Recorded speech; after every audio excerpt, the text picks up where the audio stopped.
6. 공화론. 공이 되는 법. 공화. 지금껏 기를 중심으로 얘기했지만 수행의 궁극은 역시 깨달음이다. 기는 결국 공화를 위한 수단이지 않던가. 깨달음을 얻으려면 어떻게 하는 것이 좋을까? 세간에 한 소식 들었다는 수행자들을 보면 모하기 짝이 없다. 깨달은 경지를 얻는 오도송 같은 것은 불경을 비롯해 주변에 널려 있으니 이리저리 짜집게 해서 그럴싸하게 버무리면 된다. 하지만 깨닫지 않고는 흉내낼 수 없는 것이 있다. 그건 바로 공화의 경지이다. 수행자들이 깨달은 것으로 가장 많이 착각하는 경우가 무념무상인데 이는 앞서 말했으니 생략한다. 그 다음으로 말하는 것이 반야이다. 반야란 깨달음을 향해 바르게 걸어갈 수 있는 지혜를 말한다. 반야가 깊어지면 공을 체득하는 순간이 온다. 특히 유무공 주사의 놀이를 하다 보면 불현듯 공의 실존이 벼락을 맞은 것처럼 뇌리를 강타하게 된다. 아, 이래서 유도 아니고 무도 아닌 공이 실존이구나 하면서 탄성을 지른다. 공에 대해 막힘이 없게 되니 시공에 자유로워질 수밖에 없다. 시공의 장벽을 뛰어넘은 게 아니라 시공 자체가 소멸되는 까닭이다. 도학에 막힘이 없고 어느 불경이든 척척 풀어낼 수 있으니 깨달았다고 보지 않는 게 이상하다. 그런데 필자가 보기에 그건 반야가 커져 이치에 막힘이 없게 된 해명이지 깨달음은 아니다. 엄밀히 말해 공을 안 것과 공이 된 것은 다르다. 후자라야 깨달음이고 그래서 공화를 수행의 궁극에 두는 것이다. 반야로 공을 보면 세상이 부처임을 훤히 안다. 하지만 안다고 해서 부처가 된 건 아니다. 공화가 실제로 되어보면 그런 반야가 얼마나 빈약한 것인지 느끼게 된다. 공화가 안 된 상태에서 공을 거론하는 건 마치 꿈속의 부처가 법문하는 것과 같다. 깨고 나면 참으로 낯뜨겁고 허망한 일일 것이다. 공화. 수행자들이 반야로서 공의 문고리를 잡고 멈추는 경우가 많다. 도학에 있어서 모르는 것이 없고 자신이 부처라는 사실도 확인했으니 더 이상의 수행은 의미가 없게 된다. 하지만 문고리는 문을 열어 젖히지 않는 한 아무런 가치가 없다. 그걸 부여잡은 것에 만족하고 원효대사처럼 속세에서 마음껏 뒹굴다가는 이미 잡은 문고리마저 희미해지고 만다. 그래서 수행은 끝까지 가야 한다. 공을 손에 쥐었으면 이제 그것을 삼켜 공화해야 한다. 공을 알았을 때와는 비교도 할 수 없는 충격이 나를 산산조각 내고 그 파편이 사라진 뒤 공화된 나만 홀로 남게 될 것이다. 실로 천상천하 유아독존이다. 이렇게 해서 공화된 상태에서 우러나오는 깨달음은 그 전에 문고리를 쥐고 탄성을 질렀던 것과는 차원이 다르다. 하늘을 나열해서 이해하고 체득하는 범주는 이런 거대한 고차원을 결코 담아낼 수 없다. 가령 수박을 먹는데 씨만 삼키고 맛있다고 할 수는 없지 않는가. 공화되지 않은 상태에서 후학을 가르치면 경전의 털거지를 벗어나기 힘들다. 후학과 공명이 안 되기에 자신의 입장에서 말하게 되고 그래서 늘 바람잡고 구름 타는 말들 뿐이다. 원론적인 교과서만 되풀이하기에 후학의 입장에서 도무지 무슨 말인지 알아들을 수 없다. 후학들은 대부분 식견과 건기가 부족한 자신의 탓으로 돌린다. 그런데 한 가지 분명히 짚고 넘어가야 할 것이 있다. 수행의 진전이 없으면 수행자 자신의 탓일까? 시비의 문제이기에 딱 잘라 말할 수는 없지만 수행자 자신보다는 가르치는 사람 쪽의 문제가 좀 더 크다.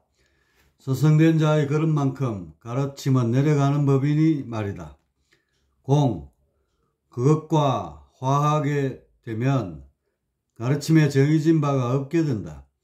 그냥 공처럼 된다. 그래서 교과서니 참교서니 인생경험이니 하는 것들로부터 벗어난다. 법문은 마주하고 있는 수행자와의 교감에 따라 수시로 바뀐다. 수행자의 맺힌 바를 온몸으로 느끼면서 그가 자유로워지는 방향으로 가르침이 이루어진다. 이런 법문이 돼야 비로소 수행자들을 감화하여 깨우침으로 인도할 수 있다. 필자가 본서를 쓰고 있는 도중에 어떻게 소문이 났는지 강의 요청이 들어왔다. 수도권에 있는 수련원의 사범님들이 10여 분 참석했다. 한 분 한 분 공명을 하면서 하나가 되어 보았다. 수행에 맺힌 고와 한이 구구절절 가슴에 전해졌고 내색을 하지 않았지만 안타까움에 가슴이 미어졌다. 신선을 되기를 바라는 분부터 부처를 꿈꾸는 분까지 다양했지만 모두들 일정 단계에 오른 뒤부터 정체되어 있었다. 그 정체가 지속되면서 답답함이 가슴에 응어리를 만들었고 그것을 무시하며 지내는 분도 있지만 대부분 그것이 한으로 바뀌고 말았다. 깨닫지 못한 것에 대한 수행의 한. 이분들을 보면서 아버지에 대한 원망도 조금 잃었다. 모두들 아버지가 쓰신 책을 읽고 깨달음에 대한 꿈을 쫓아 이곳을 찾았을 텐데 어찌 중도에서 이토록 헤매고 있는 것인지. 물론 아버지가 세우신 도량은 선도와 불도의 측면에서 역사상 가장 우수한 것은 맞다. 도학 이론이 잘 정비되어 있고 수행 문화가 무의의 형태로 잘 짜여진 건 높이 칠만하다. 하지만 깨달음을 나누는 측면에서의 아쉬움은 남아있다. 아버지는 박달선이라는 전무후무한 화두법을 내려주셨지만 그 혜택이 수행자들 모두에게 골고루 전해지고 있지는 않은 것이다. 여기에 대해 내가 아직 세상을 잘 몰라서 그런다고 말할 수 있을 것이다. 수행자마다 영역도 천차만별이고 수행의 길도 막상 걷게 되면 모호하여 뜻대로 잘 되지 않는다고 말이다. 나는 그런 말에 동의하기 어렵다. 지금보다 정보를 더 자유로이 공유하고 가식 없이 나눌 수 있는 문화가 필요하지 않을까 생각한다. 깨달음의 길. 그걸 찾는 건 그리 어렵지 않다. 모두가 갈 수 있도록 반듯하게 잘 닦여진 대로이기 때문이다. 그것을 가로막는 장애물들만 잘 걸러내면 행보에 지장은 없다. 건의, 법력, 도력, 도통, 덕도, 깨달음, 부처, 중생, 영역, 불법, 법문, 견성, 법납 같은 관념 덩어리들이 가는 곳마다 족쇄가 되어 수행자들의 발목을 잡는다. 일체의 관념들로부터 탈피하여 자유로운 생각을 내게 되면 전혀 다른 차원의 의식이 열린다. 하면서 탄성이 솟으며 깨달음의 길이 활짝 만개하게 된다. 가슴에 손을 얹고 생각해보자. 그것이 크고 작든 간에 지금 자신이 가진 지위나 명예, 부호 등의 모든 것에 자유로울 수 있는지를 혹시 부지불식 중 자신의 영역이 침해받지 않을까 하여 신경이 쓰이진 않는가? 외계 현상에 민감하게 반응하고 그것을 합리화하기 위해 그럴듯한 관념으로 포장하고 있다면 수행의 짐은 그만큼 크다. 그런 모든 것들로부터 자유로울 수 있을까? 벗어던지라는 것이 출가하여 스님처럼 되라는 말이 아니다. 벗어던지는 순간 그것이 오히려 짐이 된다. 다시 말해 마음을 비우려 하면 알 수 없는 어떤 무엇으로 채워져서 제자리가 된다. 관념은 작용과 반작용이 함께 생겨난다. 버리면 생겨나고 생겨나면 더 생겨나는 것이 관념이다. 이러니 아무리 버리려 해도 버려지지 않는다. 그렇다고 쌓아놓자니 세속의 때만 덕지덕지 끼게 된다. 이러지도 저러지도 못하며 한 세월을 다 보내게 된다. 모든 힘이 채워지는 쪽으로 흘러간다. 이는 3차원의 폐쇄성이 가져오는 자연스러운 현상이다. 그러니 수행의 길이 어렵게 느껴질 수밖에. 관점을 확 바꿔보라. 채우고 버리고 하는 힘 자체에서 자유롭게 되는 것이다. 출가하여 고성이 되어보고 그러다 파괴성이 되어 속세에서 질펀하게 살아도 보라. 수행을 접고 큰 부자가 되어 돈 속에 파묻혀 지내도 보고 가사노바 되어 이승의 꽃밭에서 운우지락을 마음껏 누려도 보자. 아니면 권력자가 되어 지배자의 카리스마도 있는 힘껏 뿜어보고 거꾸로 노예가 되어 굴종의 아픔도 구구절절 공감해보자. 3차원이 재미없거나 답답하다 싶으면 4차원으로 올라가 천신들과 손을 맞잡고 청계를 활보해보자. 심심하면 옥황에 올라 옥황 원성님의 수염을 뽑아보는 것도 나쁘진 않을 것이다. 상상인데 못할 게 뭐가 있겠는가? 다만 하나의 생각에만 계속해서 매여있지 않으면 된다. 선악들이 경계하는 교만과 같은 원종은 생각의 틀에 고정되면서 생겨나는 법이다. 원종은 아집의 뿌리로서 쉽게 교만한 마음으로 생각하면 된다. 이것도 되어보고 저것도 되어보고 그러다가 한꺼번에 모든 것이 되어보고 그것도 지겨우면 몽땅 지워 아무것도 아닌 것이 되어보자. 생각을 자유자재로 하다보면 차원이 일으키는 폐쇄의 힘은 갈피를 못 잡게 된다. 이렇게 되면 부수고 지우는 과정에 그것들이 지닌 어떤 공통분모가 느껴지는 때가 온다. 아, 이게 뭐지? 하는 순간 견성한다. 그리고 그 공통분모와 친숙해져서 언제든 함께 할 수 있으면 성불한다. 아주 간단하지 않은가? 깨달음이 너무 쉬워 믿기 어렵겠지만 사실이 이렇다. 깨달음이 어렵다고 하는 사람은 전혀 깨닫지 못한 사람이다. 깨달음을 어렵게 설명하는 사람은 전혀 깨닫지 못한 사람이다. 깨달음을 어떤 특정인만의 소유물로 구분짓는 사람은 전혀 깨닫지 못한 사람이다. 깨달음을 나누는 것에 인색한 사람은 전혀 깨닫지 못한 사람이다. 깨달음은 함께할 때 가장 행복하다. 그래서 가장 쉬운 길을 알려주며 나누게 되는 법이다. 보살이 진리를 펴는 데에는 중생의 아픔을 대속하려는 마음도 있지만 사실 그로 인해 생겨나는 열반의 힘이 더욱 크다. 며칠 전에 아버지의 직계 제자 가운데 한 분을 뵙게 되었다. 함께 공명을 하자 바로 서로의 존재가 뒤바뀌어 버렸다. 어라? 내가 도빈의 눈으로 세상을 보고 있네. 재밌네 하셨다. 각기 다른 정보를 가지고 남남으로 살아가고 있지만 사실은 공 하나라는 사실을 서로 인지하는 것이다. 하나가 되었다가 둘이 되고 둘이 되었다가 다시 하나가 되는 공. 그 놀이를 하니 재밌지 않겠는가? 이렇듯 완전히 다른 정보 같지만 그것들이 놀고 있는 무대로 시선을 옮기면 같아진다. 나와 남이 둘이 아니게 된다. 그렇다고 같은 것도 아니다. 같고 다르고에 걸림이 없게 된 것이지 어느 한쪽의 상태로 고정되지 않는다. 이렇듯 만물의 공통분모는 공이다. 그런데 자꾸 만물이니 만상이니 하니까 어려워만 보인다.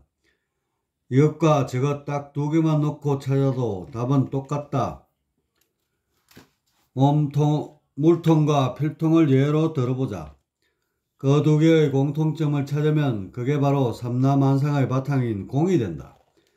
길고 짧은 것도 똑같다. 더 나아가 박달선의 핵심 키워드인 유무공도 그렇다. 이 세 가지 명제를 가지고 한바탕 놀아보자. 유를 이리저리 부수고 합쳐도 보고 망치로 찌그러뜨려도 보자. 무라고 하는 것도 가지고 놀아보자. 무에서 유를 창조해보고 다시 무로 되돌려보자. 실컷 해보고 그래도 만족스럽지 않으면 이번엔 유와 무 둘을 반죽해서 공이란 놈도 만들어보자. 처음에는 어떻게 합칠지 설계도가 떠오르지 않을 것이다. 그런 것도 관념이다. 그냥 유처럼 보일지라도 되는 대로 만들자. 아마 거의 다 유처럼 보일 것이다. 최대한 유처럼 안 보이게 해보자. 너무 지우면 무가 돼버리니 살살 다뤄야 한다. 유와 무를 반반씩 가를 수 있으면 좋은데 그게 잘 안 될 것이다. 그러면 상상이 너도 왜 안 되는지를 생각해보자. 유와 무에 무슨 문제가 없는지도 짚어보자. 혹시 유와 무에 착 달라붙어서 휘둘리고 있는 건 아닌가? 지금껏 알고 있는 유가 혹시 유가 아닌 건 아닌가? 무 역시 그런 것이 존재하는 게 확실한가? 유가 없어지면 그것이 무라고 하는데 정말로 그럴까? 이렇게 주사위 놀이를 하듯 유무공을 가지고 자유롭게 놀아보자. 그런대로 재미가 있으면 고차원의 정보가 솔솔 불어오게 된다. 이제 깨닫는 건 시간 문제이다. 그런데 필자가 몇 분을 접해보니 유무공을 마치 신주단지 모시듯 하고 있어서 깜짝 놀랐다.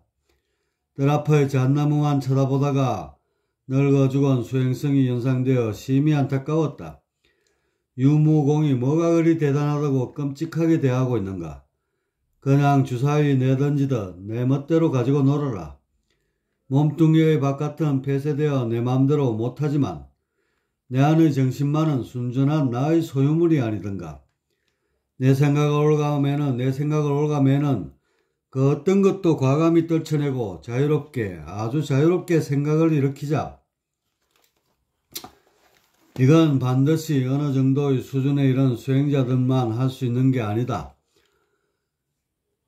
여러 번 형의 얘기를 했었는데 글을 쓰고 있는 와중에 형이 불쑥 나타나서 어떻게 하면 나처럼 생각을 자유롭게 낼 수 있느냐고 물었다. 나는 유무공 3개를 주면서 공통점을 찾아보려고 했다. 생각이 단순한 형은 몇 시간 뒤에 아무래도 그건 상상 같다고 했다. 상상만이 유와 무와 공의 공통분모를 모두 만족한다는 것이다. 나는 다시 상상이 유인지 무인지 그리고 어떻게 그런 것이 존재할 수 있는지를 물었다. 이리저리 논리적으로 파고들자 형은 아이고 머리 아파 정말 모르겠다 하면서 화두를 접었다. 형은 화두를 통해 깨달음을 얻지 못했다. 하지만 생각을 자유롭게 하다 보니 답을 풀 뻔했다. 형은 나에게 다시는 유무공의 화두를 잡지 않겠다고 다짐하듯 말했다.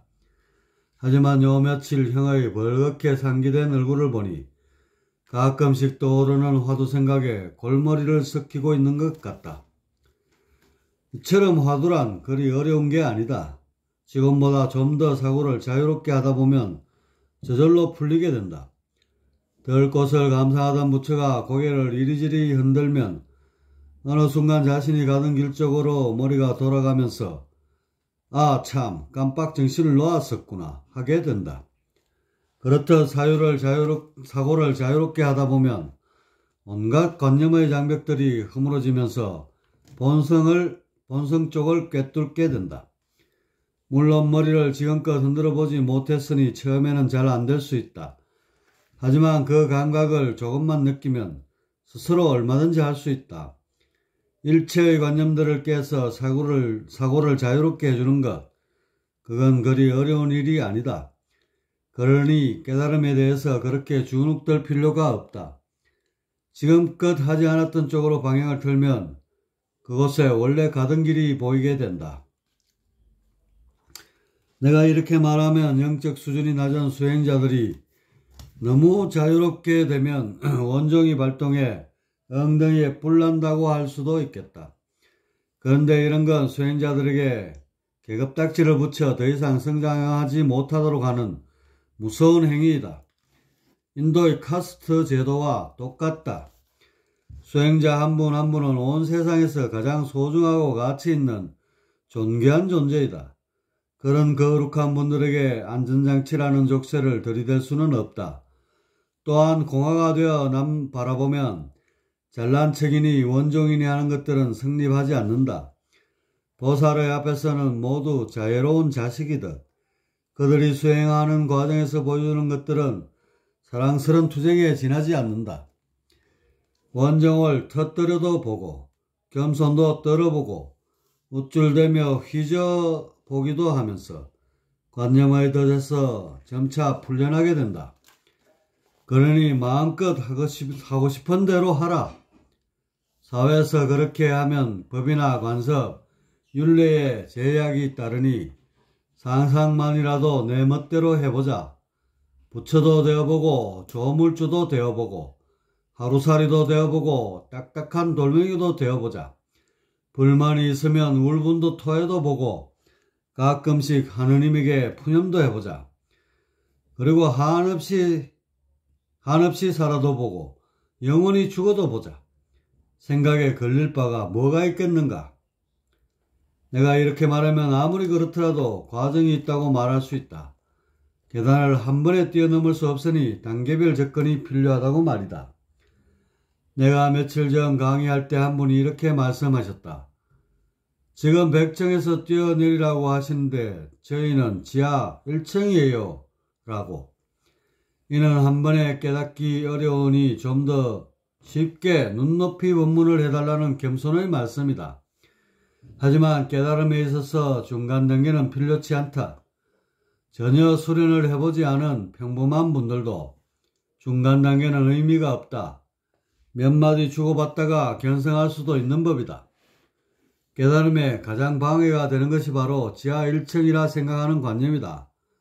자기 자신을 알아 겸손하라는 것이 깨달음에 있어서 가장 큰 적이다. 나를 찾는 일엔 지하 1층도 없고 지상 100층도 없다. 그 사이에 존재하는 것은 아무것도 없다. 솔직히 나보다 못한 분들이 없다. 굳이 따지자면 한눈을 나보다 아주 조금 더 팔고 있다는 차이만 있을 뿐이다. 도가 있다면 모든 굴레에서 자유로울 수 있다. 도는 자유로워진 무질서를 방종이 아닌 창조의 만개로 바라보기 때문이다. 이 글을 쓰고 있는 와중에도 가슴이 아려온다. 내가 만나본 분들이 나와 하나도 다르지 않다.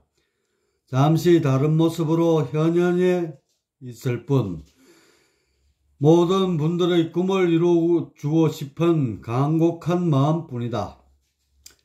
나는 강의 도중에 분명히 말했다. 부처 되고 싶은 사람은 부처가 되게 해주고 아픈 사람은 그 아픔을 낫게 해주겠노라고.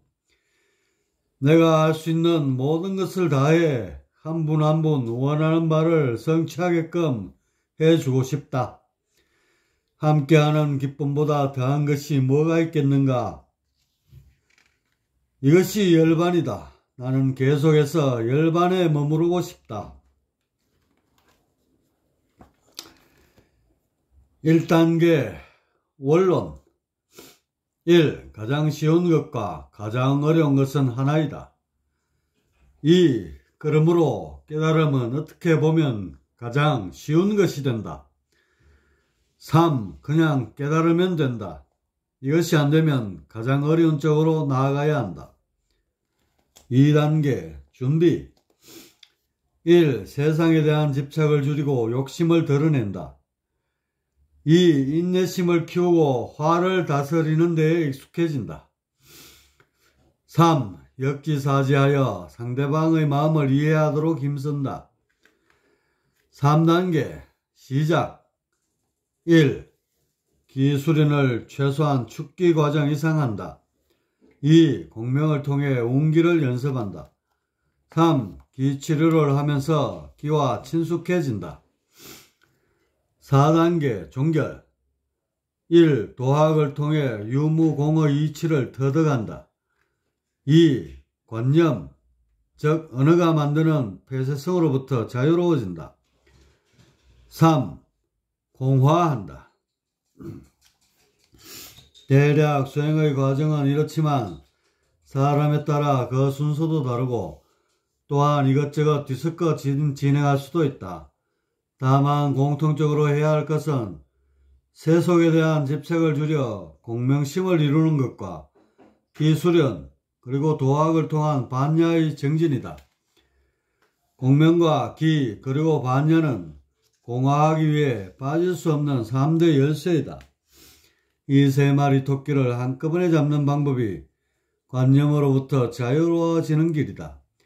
실제로 다른 부분들은 생각 외로 잘 이루어지는데 관념에 있어서만큼은 유독 발목이 잡혀있다. 관념에서 벗어나라고 하면서 더 큰 관념을 주입하는 경우가 많다. 그 뿌리를 원천적으로 뽑아내고 싶었다. 그래서 책 곳곳에 좀 강한 의조를 동원해 역설을 하곤 했다. 1단계 원론에서 4단계 종결까지 정리해 놓았지만 그것을 하나로 압축하면 관념 털어내기가 된다. 언어가 가져오는 관념에서 자유로워지면 사고가 널뛰며 사방팔방으로 튀어오른다. 점점 차원의 폐쇄성은 힘을 잃고 그만큼 고차원과의 문호가 열린다. 깨달음을 얻는 데에는 이것 하나로도 충분하다. 관념 털어내기, 이것을 윗바사나라고 부른다. 관념 털어내기, 이것을 좀 더 분명히 하려고 유무공화두를 잡는다. 관념 털어내기, 이것에 도움을 주고자 기수련을 통해 호흡을 가다듬는다. 결국 관념 하나 털어내고자 모든 수련이 존재한다. 그러니 쉬우면 쉬운 것이고 어려우면 어려운 게 된다. 특별히 타고난 사람이 아니어도 관념 털어내는 건 할 수 있다. 다만 그것을 못하게 방해하는 요소가 너무 많은 게 문제이다. 그래서 속세를 부리고 출가하지 않던가. 출가하면 방해 요소는 확 준다. 하지만 숫자는 줄지만 더욱 강하고 질긴 도판의 관념이 덧치되어 옥죄다. 그래서 속세인이나 출가인이나 다 거기서 거기이다. 관념 털어내기인 윗바사나. 워낙 중요해서 다시 한번 정리를 하면서 공화에 대한 이야기를 끝맺고자 한다. 윗바사나. 공화를 주제로 이런저런 얘기를 하다 보니 다소 어지럽긴 하다. 다시 한번 자문해보자. 어떻게 수행해야 좋을까? 하나로 압축하면 윗바사나이다. 불교는 시타르타가 윗바사나를 들고 나오면서 성립되었다. 윗바사나가 없었다면 불교는 기존에 있던 사마타와 수탄 요가에 묻혀 진작에 사라졌을 것이다. 그만큼 윗바사나는 불교의 법통이며 깨달음으로 향하는 가장 빠르고 정확한 길이다. 그래서 윗바사나를 한마디로 풀어낼 필요가 있다. 어떻게 수행해야 윗바사나의 공효가 쭉쭉 올라갈까? 윗바사나란 단적으로 말해 자신의 폐쇄성을 관찰하는 것이다. 호흡을 깊게 하면서 정보가 들어오는 입구를 보라는 심식광구를 더 줄이면 관념이다. 폐쇄성을 일으키는 생각을 관찰하는 것을 말한다. 나는 누구인가 라는 책에 보면 대차항수라고 표현했는데 자신의 폐쇄성에 수치를 매기면서 체크할 필요가 있다. 나는 도대체 어느 정도의 폐쇄성을 지닌 인물인가? 아무리 똑똑하고 지위가 높아도 또한 도덕적으로 거룩해 보여도 그 사람의 진면목은 폐쇄수치, 다시 말해 대차항수에서 나오는 법이다. 따라서 자신의 폐쇄성을 점검하는 일에 소홀해서는 안 된다. 정말로 폐쇄성을 점검만 해도 되는 것인가? 폐쇄성을 본다는 얘기는 관념의 착을 느낀다는 뜻이다. 모든 폐쇄성은 관념에서 비롯됐기 때문이다. 따라서 폐쇄성이 보이는 만큼 관념은 힘을 잃는다. 관념 털어내기는 폐쇄성이 보이면서 시작된다. 아, 내가 이런 관념에 꽉 사로잡혀 있구나 라고 느끼면 그때부터 관념의 족쇄를 끊고 자유롭게 사고하게 된다. 내가 진리라고 굳게 믿고 있던 것이 아닐 수도 있구나 하면 진리라는 관념에서 탈피해 자유롭게 된다. 부처, 덕도, 깨달음, 범람, 관념, 윗바사나, 견성, 반야, 영역 등의 모든 것들이 사고를 한쪽으로 올가매는 관념의 우두머리들이다. 물론 세상을 살아가려면 나아가 지위에 따른 위계 질서가 필요하지만 나이나 지위에 따른 위계 질서가 필요하지만 자신의 정신세계에서만큼은 전혀 구애받지 않고 자유로워야 한다. 폐쇄성을 관찰하면 윗바사나는 작동하고 세존이 약속한 대로 깨달음을 얻게 될 것이다. 솔직히 도고상, 마고상이란 것도 폐쇄성을 점검하는 일을 소홀히 해서 생긴 말이 아니던가. 어떤 수행을 어느 방식으로 하든 폐쇄성을 관하는 일만 놓지 않는다면 수행의 열매는 맺게 된다. 왜냐? 폐쇄성을 관하고 있는 놈이 바로 공이기 때문이다. 그것을 보지 않고 익숙해지다가 깜빡 본성을 잃어 중생이 된 것이다. 그러니 폐쇄성을 관하는 일만 놓지 않는다면 시기의 차이는 있어도 결국 공화될 것이다. 생각을 열어나가면 열고 닫는 것의 구분이 없는 때가 온다. 신인류, 이제 마무리를 해야겠다. 수행에 대한 얘기를 내내 끌고 온 것은 모든 인류가 신이 되어 살아가는 세상을 꿈꾸기 때문이다. 바로 호모데우스 프로젝트이다. 프롤로그에 이어 다시 한번 언급하며 글을 마치고자 한다. 미래의 인류는 호모데우스가 되어야 한다. 는 얘기가 심심찮게 나온다. 호모데우스란 앞서 말했듯 신이 된 인간이란 뜻으로 인간이 신처럼 살아가게 되는 미래상을 표현하고 있다. 인간은 생로병사에 있어서 절대적으로 신, 조물주에 의존해왔다. 물론 깨달음을 통해 스스로 신이 된 시타르타 같은 이도 있지만 그런 특수한 존재를 제외하면 인간은 신 앞에 한없이 나약했다. 하지만 과학이 발전하면서 얘기는 달라졌다. 신의 영역인 생로병사가 깨져나가기 시작한 것이다. 유전자 연구를 통한 복제기술과 첨단의학의 발달은 노화의 속도를 늦추고 각종 질병으로부터 인류를 구해내고 있다. 이대로 간다면 평균 수명이 100세를 넘어 수백서도 바로 보게 될 것 같다. 바야흐로 신은 생로병사라는 히든카드를 잃고 인간에게 일정 영역을 넘겨줘야 하는 처지가 됐다. 신처럼 생로병사에 자유로워진 인간, 이런 미래의 인간을 일러 호모데우스라고 한다. 그런데 과연 과학이 발달한다고 인간이 신이 될 수 있을까? 가령 80살까지 살던 인간이 800세까지 살면 신이 된 것일까? 신의 전지전능에까지는 아니더라도 적어도 신과 비슷해졌다는 기분이라도 얻을까? 천만의 말씀이다. 보다 광활한 우주의 시공간에서 보면 미래의 인간이 과거로 얻는 생로병사는 예전보다 크게 달라진 것이 없다. 신이 지닌 영원한 시간과 무한한 공간에 비춰봤을 때 인간이 지닌 지혜와 능력은 트럭만큼도 나아진 것이 없다. 그러므로 호모데우스는 그런 물질적 이기가 아닌 정신적 각성에서 찾아야 한다. 바로 본서에서 일관되게 언급한 길을 자유자재로 쓰는 영성인 인류가 그 해답이다. 길을 서서 외계와 하나가 되면 소우주가 되어 그 자체로 영성인류가 된다. 이렇게 의식이 깨어 스스로 신임을 깨달아야 진정한 호모데우스라 할 수 있다. 문명의 발달사를 보면 비제도권이 제도권으로 편입되면서 이루어졌다. 제도권이란 과거로 증명된 분야를, 비제도권이란 과거로 증명되지 않은 분야를 각각 가리킨다. 기라고 하면 한의학을 비롯해 몇몇 분야에선 인정하지 않겠지만 과학의 입장에서 보면 아직까지 비제도권인 것이 사실이다. 하지만 기가 제도권에 편입된다면 어떻게 될까? 가장 큰 변화만 살펴보면 대략 이러할 것이다. 첫째, 에너지 혁명이 일어나 동력원이 공간 에너지로 바뀌게 된다. 둘째, 의학 혁명이 일어나 치료에 고차원 정보를 활용하게 된다. 셋째, 의식 혁명이 일어나 영성이 가득한 호모데우스가 된다.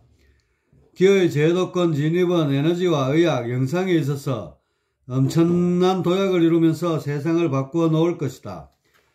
그야말로 천지개벽이 따로 없다. 물론 현재 시점에서 기가 제도권으로 편입될 것으로 보는 이는 드물다. 하지만 오늘날의 문명은 옛 사람들에게 있어서 불가능한 것들로 채워져 있지 않은가. 마찬가지로 미래에 있어서도 이루어지지 못할 건 없다. 얼마 전 형으로부터 이런 질문을 받은 적이 있다.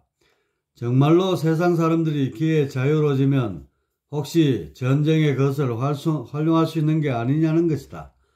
마치 드래곤볼에 나오는 등장인물들처럼 기를 모아 무기로 활용할지 모른다는 우려이다. 손오공이나 베지터처럼 강력한 기를 사용할 수는 없지만 적에게 저주성 도끼를 뿜어 해치는 일은 얼마든지 가능하다. 그런데 그와 같은 상극적 일들은 전혀 염려하지 않아도 된다. 왜냐하면 남을 해칠 정도의 기를 쓰려면 공명이 돼야 하고, 그렇게 되면 이미 주객이 모호해져 공격의 대상이 없어지기 때문이다. 우리가 미래에 그려보는 이상세계를 상생이란 두 단어로 압축하곤 한다. 상생이 되려면 공명 이외에는 답이 없다.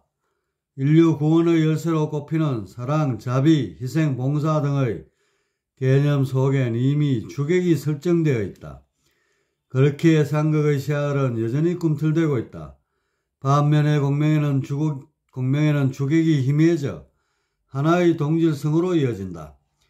기에서 얻게 되는 지혜, 다시 말해 하나의 생명이라는 공동체의식에서 상생은 그 꽃을 피우게 될 것이다. 호모데우스 프로젝트의 실천 방안으로 윗바사늘을 꼽았다.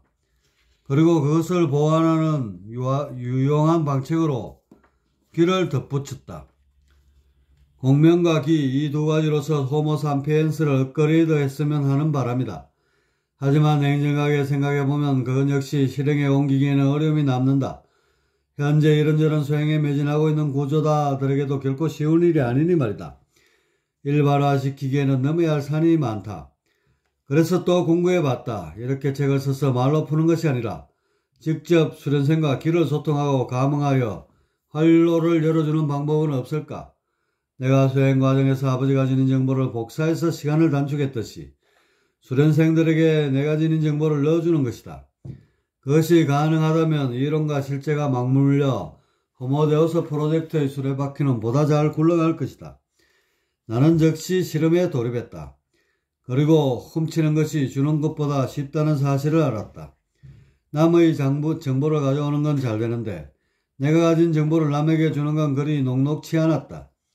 왜냐하면 받는 사람이 그것을 수용하기에 이런저런 애로가 있기 때문이다. 하지만 그런 것을 극복해야만 신인류 프로젝트는 현실화할 수 있다.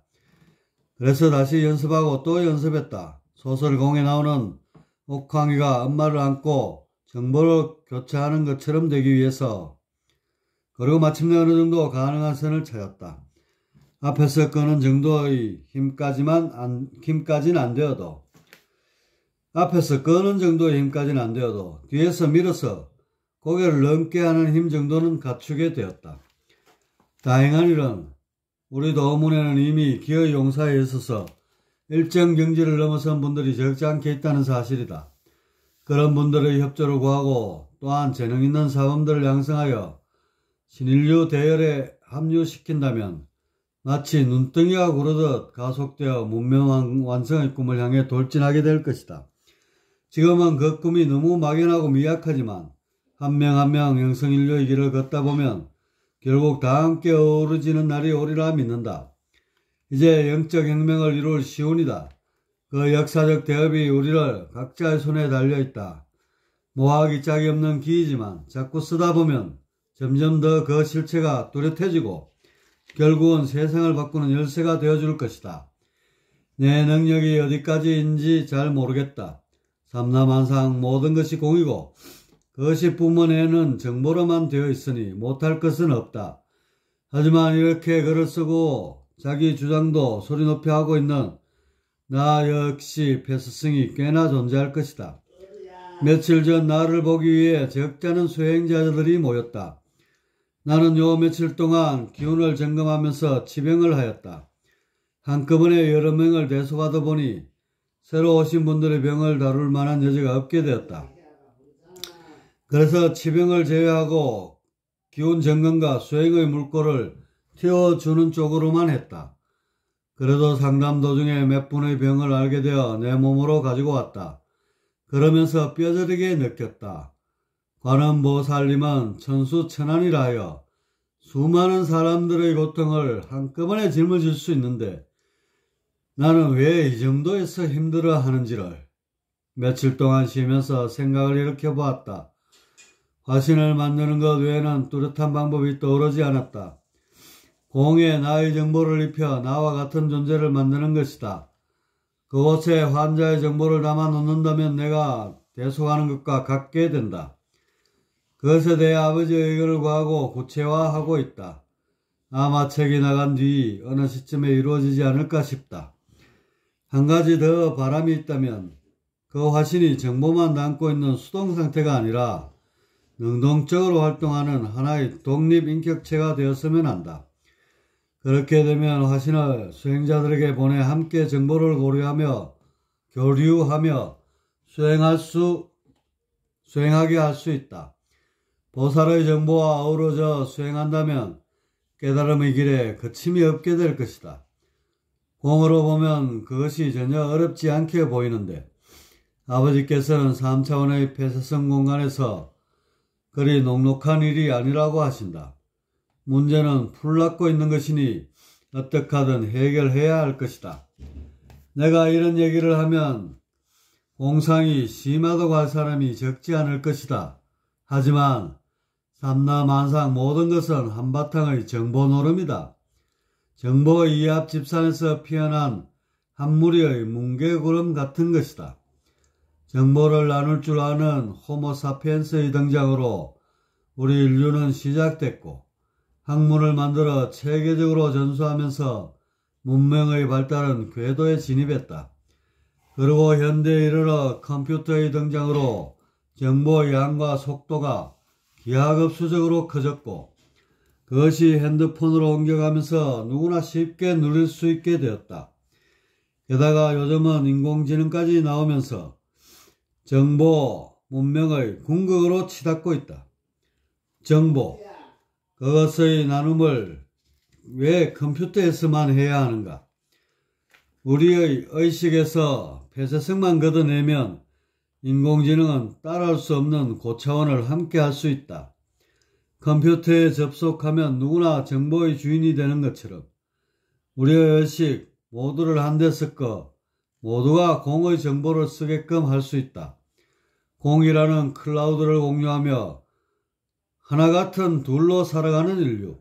그런 인류가 과연 상상 속에서만 가능하다고 생각하는가?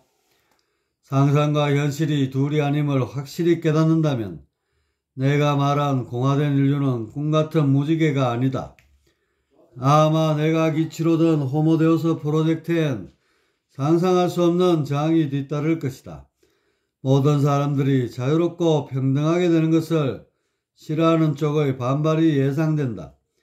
혼자만 부처나 신처럼 군림하고 싶은 사람들은 호모데우스 프로젝트가 맞득치 않을 것이다. 아마 온갖 관념과 현실 논리 그리고 기묘한 용어들을 덧붙여 장애물을 세울 것이다. 하지만 그런 3차원의 폐쇄적 정보들로는 고차원의 공명을 막을 수 없다. 모든 인류가 공화하여 저마다 부여된 최상의 가치를 누리며 살게 되는 세상은 반드시 도래할 수밖에 없다. 호모데우스 프로젝트의 앞길에 저항은 있어도 멈춤은 없다. 공이 되어 공으로 글을 쓰니 계속해서 부르나 원대한 꿈이 되어버렸다. 저 옛적의 석가나 예수, 그 밖의 뛰어난 성인들에 비해 부족한 것이 많은 나이지만 이왕 꿈을 꿀 바엔 가장 이상적인 세상의 모습을 그려보고 싶었다. 세상에는 나와 같은 꿈을 꾸는 사람들이 생각 외로 많다. 그분들과 함께 고민하며 더불어 해나간다면 그 꿈은 분명 현실이 될 것이다. 인간이 신이 되어 살아가는 신인류 호모데우스의 꿈은 이제부터이다.